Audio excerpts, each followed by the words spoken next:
मैं doctor R.D. दीवान, प्राध्यापक वाणिज्य, सत्यनारायण अग्रवाल, शासकीय कला एवं वाणिज्य महाविद्यालय कोहका नेवरा, बीकॉम भाग 1 के विद्यार्थियों के लिए व्यावसायिक गणित विषय की चतुर्थ इकाई के अध्याय प्रतिशतता परसेंटेज पर अपना तृतीय दृश्य शब्द व्याख्यान प्रस्तुत कर रहा हूँ। इस व्याख्यान में हम प्रतिशत से संबंधित कुछ और प्रश्नों को लेकर हल करेंगे और साथ ही प्रतिशत, अनुपात, समानुपात एवं औसत के मिश्रित प्रश्नों को लेकर उन्हें हल करेंगे। प्रश्न लेकर चलते हैं। विक्रय कर 2% से 4.5% हो जाने पर एक ग्राहक को पहले की अपेक्षा 63.72 रुपये अधिक देने पड़ते हैं। बताओ उसने कितने रुपए का सामान खरीदा। पहले तो हम ये जान लें विक्रय कर है क्या। जब भी हम बाजार से कोई वस्तु खरीदते हैं तो उसके क्रय मूल्य पर हमें कर का भुगतान करना होता है। कई बार पैकेट में इंक्लूडिंग टैक्स लिखा होता है और कई बार एक्सक्लूडिंग टैक्स। यहाँ पर प्रश्न एक्सक्लूडिंग टैक्स पर आधारित है, मतलब कर को छोड़कर उसकी कीमत है। तो विक्रय कर 2% है, बढ़कर 4.5% हो जाता है, तो इतना उसको अधिक देना पड़ रहा है। तो इसके लिए हमें सबसे पहले क्या रखना पड़ेगा कि कितने का सामान हमने खरीदा, यह तय करना पड़ेगा। तो प्रश्न को आसानी से हल करने के लिए यहाँ पर हमें यह मान लें कि हमने 100 रुपये का सामान खरीदा बाजार से। जब आप 100 रुपये का सामान खरीदेंगे तो पहले 2% कर की दर थी, तो 100 रुपये के सामान पर 2% टैक्स लगता। तो 100 रुपये का 2% कितना हो जाएगा? 2 रुपये। कुल मिलाकर आपको कितना देना पड़ेगा? कुल क्रय मूल्य 102 रुपये हो जाएगा आपके लिए, अर्थात 102 रुपये का भुगतान आपको करना पड़ेगा। अब कर की दर बढ़ाकर कितनी कर देगी? 2 के बजाय 4.5%। 4.5% जब कर की दर हो जाएगी तो उसी 100 रुपये की वस्तु, वही 100 रुपये की वस्तु अब कितने की हो जाएगी? टैक्स हो जाएगा 4.5 रुपये, 100 रुपये का 4.5%, और कुल मिलाकर आपको देना पड़ेगा 104 रुपये 50 पैसे। इन दोनों को कंपेयर करें तो कितना ज़्यादा देना पड़ रहा है? पहले 102 रुपये दे रहे थे, अभी 104 रुपये 50 पैसे, अर्थात ग्राहक को कितना अधिक देना पड़ रहा है? 2.5 रुपये अधिक देना पड़ रहा है। अब यहाँ पर हम इसको चाहें तो यूनिटरी मेथड से हल कर सकते हैं। जब 2.5 रुपये कर अधिक देना पड़ रहा है तो क्रय मूल्य कितना है? 100 रुपये। तो 1 रुपये यदि अधिक देना पड़े तो क्रय मूल्य कितना होगा? 100/2.5 हो जाएगा, 100/2.5। और प्रश्नानुसार कितने रुपए ज़्यादा देने पड़ रहे हैं? 63 रुपये 72 पैसे। तो क्रय मूल्य कितना हो जाएगा? 100/2.5 गुणा 63.72। इस तरह यह राशि कितनी हो जाएगी? 2,548 रुपये 80 पैसे। चाहे तो आप इसको चेक कर सकते हैं, इसका 2% निकाल कर देख लीजिए और इसका 4.5% निकाल कर देख लीजिए, दोनों में कितने का अंतर होना चाहिए? 63 रुपये 72 पैसे का। यदि अंतर बराबर आ रहा है इसका मतलब आपका आंसर सही है। आप चाहें तो इस हिस्से को समानुपात से भी आप हल कर सकते हैं। देखिए यहाँ पर 2 तरह का अनुपात है। कर की राशि में अधिकता का अनुपात है और साथ ही क्रय मूल्य का अनुपात है। 100 रुपये की कीमत पर आपको वस्तु पर 2.5 रुपये ज़्यादा देना पड़ रहा है या 63.72 ज़्यादा देना पड़ेगा, तो उसका क्रय मूल्य कितना होगा? 2 अनुपात है। आप इसको समानुपात की भाषा में लिखकर बना सकते हैं। एक और प्रश्न लेकर चलते हैं। किसी प्रदर्शनी को देखने के लिए प्रवेश शुल्क में 25% की कमी कर दी गई, लेकिन प्रतिदिन दर्शकों की उपस्थिति में 30% की वृद्धि हो गई। प्रतिदिन प्राप्त होने वाली धनराशि पर इसका क्या प्रभाव रहा? जब हम कोई प्रदर्शनी देखने जाते हैं तो उसमें प्रवेश शुल्क होता है। अब प्रवेश शुल्क ज़्यादा हो तो दर्शक कम जाएंगे और प्रवेश शुल्क कम हो तो दर्शक ज़्यादा जाते हैं स्वाभाविक तौर पर। तो प्रवेश शुल्क की दर में उन्होंने क्या किया? 25% की कमी कर दी, तो दर्शकों की उपस्थिति कितनी बढ़ गई? 30% बढ़ गई। तो प्राप्त धनराशि पर प्रभाव पूछा जा रहा है, तो हमें पहले क्या करना पड़ेगा? एक तो प्रवेश शुल्क दिया नहीं है तो प्रवेश शुल्क मान रखना पड़ेगा, और साथ ही दर्शनार्थियों की संख्या भी प्रश्न में नहीं दी गई, तो हमें इन दोनों का मान पहले रखना पड़ेगा। प्रवेश शुल्क की दर हम मान लें 100 रुपये प्रति व्यक्ति और दर्शनार्थियों की संख्या कितनी? 100। चाहे तो x और y मानकर बना सकते हैं, लेकिन ये ज़्यादा आसान होगा। तो प्रवेश शुल्क की दर x और दर्शनार्थियों की संख्या 100। प्रतिदिन कितनी धनराशि प्राप्त हो रही थी तब? x रुपए प्रति व्यक्ति के हिसाब से 100 व्यक्ति का कितना हुआ? 100x हो गया। अब उन्होंने क्या किया? प्रवेश शुल्क में 25% की कमी कर दी। तो अब नई दर कितनी हो जाएगी? x का 25% उसमें कम कर दें, या x into 1 - 25/100 is equal to 0.75x। तो प्रवेश शुल्क की नई दर हो जाएगी 0.75x। दर्शनार्थियों की संख्या में 30% की वृद्धि, तो नई संख्या कितनी हो जाएगी? 100 दर्शक पहले आते थे, तो 100 गुणा 1 धन 30/100 अर्थात दर्शकों की संख्या अब कितनी हो जाएगी? 130। प्रतिदिन प्राप्त नई धनराशि कितनी हो जाएगी? अब 0.75x टिकट की राशि है और 130 दर्शक आ रहे हैं, गुणा कर दें तो 97.5x। पहले कितना मिल रहा था? पहले मिल रहा था उसे 100x, अब कितना मिल रहा है? 97.5x। अर्थात प्राप्त धनराशि में क्या हो गई? गिरावट हो गई। कितने की गिरावट हो गई? 2.5 रुपये की गिरावट हो गई, 2.5x की। प्राप्त धनराशि में कमी का प्रतिशत क्या रहा? 2.5x। कितनी राशि पर कम हुआ? जो पहले 100x मिलता था उसमें 2.5x की कमी, अर्थात 100 पर कितने की कमी? तो चाहे तो हम इंटू 100 करके भी निकाल सकते हैं यहाँ पर, या x और x cancel, 2.5/100 is equal to 2.5%। अर्थात प्राप्त धनराशि में 2.5% की कमी होगी। एक और प्रश्न लेकर चलते हैं। एक शराब बेचने वाले के पास 2 तरह की शराब का मिश्रण है। पहले में 40% एवं दूसरे में 20% पानी है। दुकानदार पहले मिश्रण के 90 लीटर में दूसरे मिश्रण का 210 लीटर मिला देता है।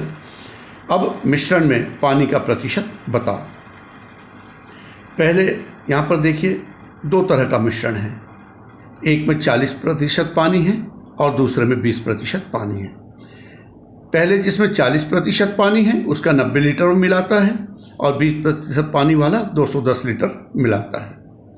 तो हम दोनों मिश्रण में पानी की मात्रा पहले निकाल सकते हैं। पहले मिश्रण में पानी का प्रतिशत है, उसकी मात्रा है 40%। पहले मिश्रण 90 लीटर वो मिला रहा है, तो 90 लीटर में पानी की मात्रा कितनी हो जाएगी? 90 का 40%, 90 गुणा 40/100 अर्थात 36 लीटर। इसी तरह दूसरे मिश्रण में पानी का प्रतिशत कितना है? 20% है। तो दूसरे मिश्रण में कितनी मात्रा वो ले रहा है? 210 लीटर। तो 210 लीटर का 20% हो जाएगा 210 गुणा 20/100 बराबर 42 लीटर। अब नए मिश्रण में पानी की कुल मात्रा कितनी हो जाएगी? 36 लीटर 90 लीटर में और 42 लीटर 210 लीटर में, ये दोनों आपस में मिल गए, तो टोटल पानी की मात्रा कितनी हो गई? 78 लीटर। मिश्रण की कुल नई मात्रा कितनी हो गई? यहाँ पर 90 लीटर एक मिश्रण और दूसरा 210 लीटर, कुल मिलाकर 300 लीटर। नए मिश्रण में पानी का प्रतिशत कितना हो जाएगा? ये 78 लीटर कितने पर है? 300 लीटर पर है। 78 लीटर पानी 300 लीटर मिश्रण में, इसलिए 100 पर कितना होगा? हम इसको प्रतिशत में परिवर्तित कर लें, बराबर ये हो जाएगा 26%। अर्थात उत्तर क्या होगा? नए मिश्रण में पानी का प्रतिशत 26% होगा। एक और प्रश्न लेकर चलते हैं यहाँ पर। ए और बी की मासिक आय 9:7 के अनुपात में है तथा बी और सी की मासिक आय 3:2 के अनुपात में है। यदि ए की आय का 10%, सी की आय के 15% से 18 रुपये अधिक हो तो उनकी आय बताइए। यहाँ पर देखिए ए और बी के मध्य आनुपातिक संबंध दिया है और बी और सी के मध्य, अनुपात के चैप्टर में हमने इसका अध्ययन किया था। यहाँ पर हमें ए बी सी के मध्य सतत अनुपात, कंटिन्यूड रेशियो ऐसी दशा में ज्ञात करना होगा। तो ए अनुपात बी प्रश्नानुसार कितना है? 9:7 हमने लिख लिया। बी अनुपात सी कितना है? 3:2, 3:2। और इसको किस तरह सतत अनुपात ज्ञात करते हैं? 3 का गुणा किससे होगा? 9 से। कहाँ पर लिखा जाएगा? ए के नीचे 27, 3 × 27, 7 गुणा 3 21 यहाँ पर, और यहाँ 7 गुणा 2 बराबर 14। अनुपात तो हमें ज्ञात हो गया, ए बी सी का सतत अनुपात, यह आय का अनुपात है।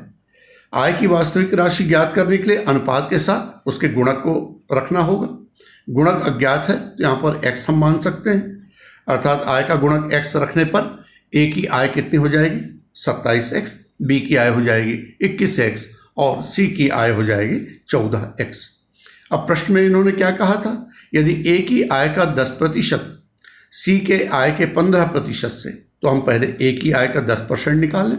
a की आय 27x, 27x का 10% हो जाएगा 27x गुणा 10/100 अर्थात 2.7x। c की आय का 15% अर्थात c की आय कितनी है 14x, यहाँ पर 14x का 15% निकालें तो 2.1x। कितना अंतर है दोनों के मध्य? प्रश्नानुसार कहा था उन्होंने 18 रुपये अधिक है, तो a की आय का 10% c के आय के 15% से 18 रुपये अधिक है, तो हम a की आय के 10% में c की आय का 15% घटा दें, अंतर 18 रुपये के बराबर होना चाहिए। या यहाँ डिफरेंस कितना हो गया 0.6x is equal to 18, x is equal to 30। x का मान 30 रखने पर a की आय कितनी हो जाएगी 27x है, x की जगह x का मान रख लें तो 27 गुणा 30 बराबर 810 रुपये। b की आय कितनी हो जाएगी, अभी 21x है, x की जगह x का मान रख लें तो 21 गुणा 30 बराबर 630 रुपये और c की आय 14x बराबर 420 रुपये। आप चाहें तो यहीं पर चेक कर सकते हैं, a की आय का 10% अर्थात 81 रुपये और b की आय का 15% तो यहाँ 63 रुपये हो जाएगा। 81 और 63 में कितना अंतर होगा 18 रुपये। एक और प्रश्न लेकर चलते हैं। एक व्यक्ति ने अपने स्टॉक के 40% को 50 पैसे प्रति इकाई के हिसाब से बेचा, 30% को 40 पैसे प्रति इकाई के हिसाब से बेचा तथा शेष को 20 पैसे हानि प्रति इकाई से बेचा। उसका औसत लाभ या हानि ज्ञात कीजिए। यहाँ पर स्टॉक की मात्रा हमें प्रश्न में नहीं दी गई है। सुविधा के दृष्टिकोण से चूंकि स्टॉक में किसी तरह का कोई परिवर्तन की बात नहीं की गई तो हम 100 मान लें स्टॉक, ताकि उसका परसेंट निकालने में भी आसानी हो। तो स्टॉक की मात्रा कितनी उसके पास 100। स्टॉक का 40% हिस्सा किस दर पर बेचता है 50 पैसे प्रति इकाई के लाभ पर बेचता है, अर्थात स्टॉक 100 का 40% कितना हो जाएगा 40 इकाई हो जाएगी और 40 इकाई 50 पैसे प्रति इकाई के लाभ पर बेच रहा है तो 40 इकाई 50 पैसे प्रति इकाई के लाभ पर 2000 पैसे लाभ की राशि होगी। इसी तरह 30% हिस्सा स्टॉक का 40 पैसे प्रति इकाई के लाभ पर बेचा, 30% हिस्सा अर्थात 100 स्टॉक है उसका 30% हो गया 30 इकाई और 30 इकाई 40 पैसे प्रति इकाई के लाभ पर, इस तरह 1200 पैसे। शेष स्टॉक कितना हुआ देखिए 40% वो बेच चुका था, 30% बेच चुका तो 70% कुल बेच चुका है। अब कितना बचेगा उसके पास 30% बचेगा, तो 30% हिस्से को 20 पैसे प्रति इकाई के हानि पर उसने बेचा, अर्थात 30 इकाई 20 पैसे प्रति इकाई हानि के हिसाब से बेचने पर 600 पैसे की उसको हानि हुई। कुल मिलाकर लाभ कितना हुआ 2000 पैसे का लाभ था, 1200 पैसे का लाभ था और 600 पैसे की हानि। कुल मिलाकर 2600 पैसे का लाभ हुआ। औसत लाभ कुल कितना हुआ, तो औसत लाभ कैसे ज्ञात करेंगे, कुल लाभ बटे इकाइयों की संख्या। कुल लाभ 2600 पैसे बटे इकाइयों की संख्या 100 थी तो 100 से इसको डिवाइड कर दें, इस तरह 26 पैसे प्रति इकाई उसे औसत लाभ प्राप्त हुआ। एक और प्रश्न लेकर चलते हैं। किसी फर्म के 75% कर्मचारी कुशल श्रमिक तथा शेष अकुशल के रूप में वर्गीकृत हैं। पहले वर्ग के 80% तथा बाद वाले वर्ग के 20% स्थायी कर्मचारी हैं। यदि अस्थायी कर्मचारियों की संख्या 63 है तो कर्मचारियों की कुल संख्या ज्ञात कीजिए। फर्म में स्थायी तथा अस्थायी कर्मचारियों की संख्या का अनुपात भी बताइए। हमें फर्म में कुल कितने कर्मचारी इसकी संख्या नहीं दी गई, बल्कि हमें ज्ञात करना है। प्रश्न में यह बताया गया कि 75% कर्मचारी कुशल हैं और शेष अकुशल, अर्थात शेष कितने हो जाएंगे 25% अकुशल। दो कैटेगरी है कुशल और अकुशल, और उसके बाद पुनः दो वर्ग हुए हैं। कुशल में दो तरह के श्रमिक हैं, स्थायी, अस्थायी, और अकुशल में भी स्थायी और अस्थायी श्रमिक हैं। तो प्रश्न हल करने के लिए सबसे पहले हम कर्मचारियों की संख्या मान लें। माना कर्मचारियों की कुल संख्या कितनी है, x है। x का 75% कितना हो जाएगा, क्योंकि 75% कर्मचारी कुशल श्रमिक हैं, तो x का 75% कितना हो जाएगा।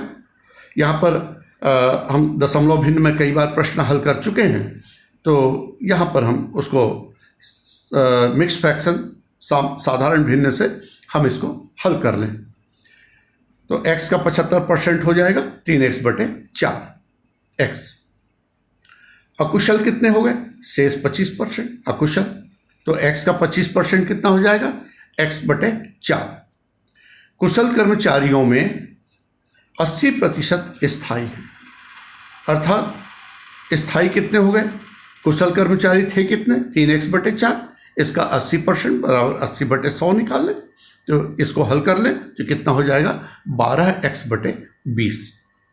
और इसी तरह कुशल कर्मचारियों में 20% अस्थायी हो जाएंगे, तो अस्थायी की संख्या कितनी हो जाएगी, इसका 20% अर्थात 3x/20।